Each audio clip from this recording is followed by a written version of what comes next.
Hi guys, Andy here, and welcome to another thrilling installment of Andie Reads. Today is going to be another excerpt of a project that I was doing a while back, sort of the similar vein of Disco Down for Lucky, where I wrote about Nathan. Now, this is kind of fictionalized, but it's mostly based on a true story. I did have to, go and change a few things. But this is called Say Hey, because I have no idea. After I spent some time getting acquainted with Tumblr, I noticed I gained a follower. Being relatively new to the wonders of blogging, I was ecstatic that someone found my blog to be worthy of following. I would discover later on that many musicians and bands follow bloggers to get their music out into the world. I was enchanted, if not starstruck, by this particular musician. Michael was shy as 6 feet, with a slight build from his years playing football. With an angelic voice to accompany his rather dashing lips, I could understand my falling for him. I felt inadequate compared to Micah, but I struck up the courage to say hi and attempt to get to know him better. Hi, I'm Andy. I think you have a really amazing voice. A few minutes later, I received a response. Thanks, I'm Micah. I'm glad you enjoyed. Thank you for your support. Micah always said this whenever I complimented his work with his band. I had given his band a few listens and found myself enjoying the music. Little pop rock interested me, but I enjoyed adding Micah's band to my iTunes collection. After getting over my initial embarrassment over talking to a cute singer, I found Micah to be free and easygoing to talk to. He passed no judgment on previous encounters, so I found myself very relaxed around him. Micah and I discussed many things where we came from. Oh, sorry. Micah and I discussed many things. Where we came from, our favorite music, but he was from California but settled down in Arizona before relocating to Los Angeles once again. An angel for a city of angels, go figure. Scottsdale is where he formed one of his many bands, singing for all of them. So tell me, I started, afraid of what response I might get. Do you enjoy Kylie Minogue? There's the reference, of course. Of course! She's amazing and sexy, Micah said. She sang that one song, right? Yes, I chortled. Nearly everyone I came across only knew Can't Get You Out of My Head, while some of my teachers knew Kylie from The Locomotion. I haven't heard anything from her in a while. My initial reaction was to say duh, but I opted to remain polite. She released Aphrodite during the summer. You have to listen to it. Just before Christmas of 2010, I mounted a very small Kylie collection, but felt obligated to show anyone who would pay attention to me.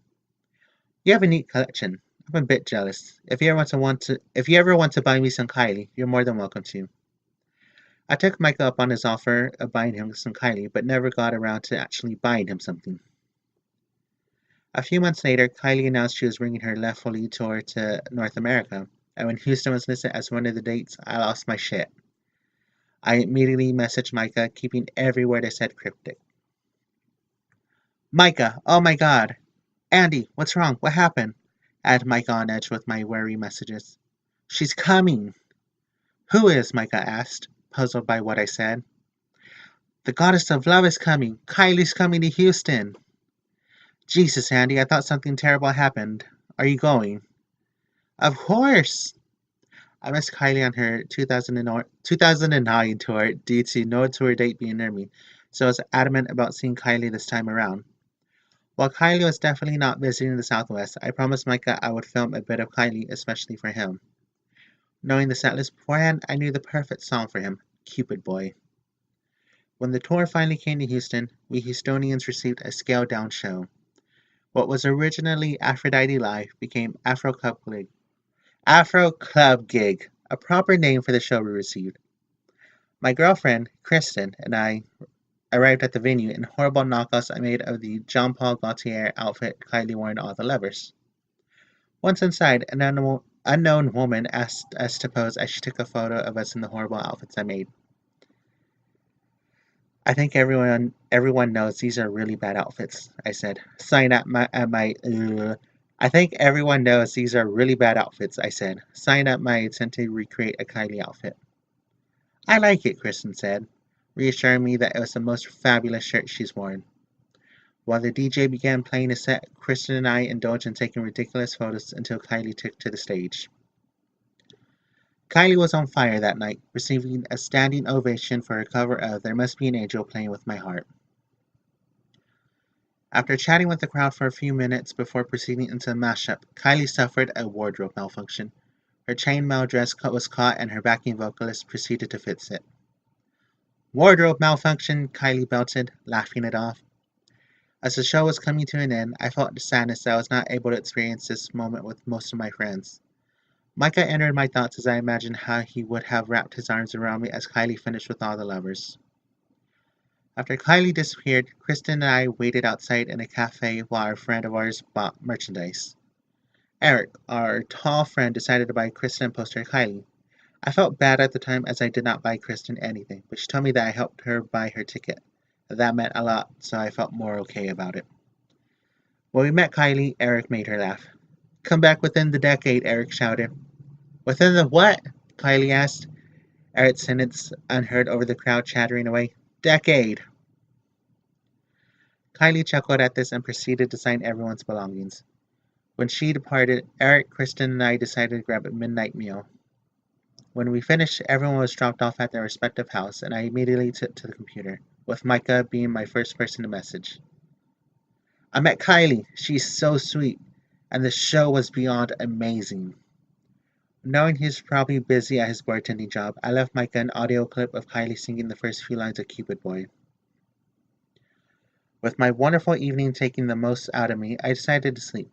When I woke up, I was rather furious. I dreamt Michael was having sex with one of my best friends, Rebel, and in a rather stupid moment, I sent my friend a message. You motherfucker, I dreamt you were fucking Micah. Calm down, Andie. It was a dream. Who's Micah? As I recounted my lust for Micah, I realized how attracted I was to the singer. As much as I wanted to tell Micah that I liked him, wanted to date him, I knew it was impossible. The distance didn't bother me. It was the fact that I knew he dated girls, but I wasn't sure if boys fit into the dating category. I remained silent as I kept my crush silent, watching Micah go through a few girls, never one lasting more than a few months. I often pictured my life as Micah's boyfriend, indulging in imaginary kisses and hand-holding. I harbored a secret crush on him but never admitted it. When Micah posted a photo of him wearing a suit, I sent him a rather bad joke. That suit really suits you. Get it? Suit? I immediately felt dumb. That's really punny. The late conversations, the endless advice about love, and the friendship sufficed. Micah was not mine, and that was okay. And that is the end of Say Hey. I'm so glad I actually found this. I've been looking all over for some old writings of mine because I did want to read more, like Disco Down and all that fun stuff. But I didn't realize I deleted it off my blog. And I was going through some my sent emails. I'm like, oh, maybe I have some stuff I can read.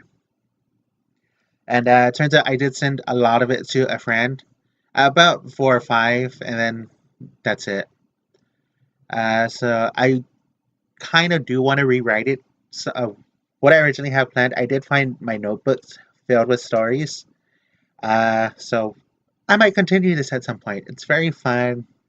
The writing is, my writing is okay. It's not the best, but I don't think it's crap either. So I hope you enjoyed this installment of Andie Reads. If you want to support me, consider supporting me on Patreon. There are a few cool rewards, like having your own bad poem written for you, movie night, having a bracelet sent to you, all the fun stuff, you know. But yeah, I hope you enjoyed this episode. Have fun, be safe, and enjoy yourself. Bye for now.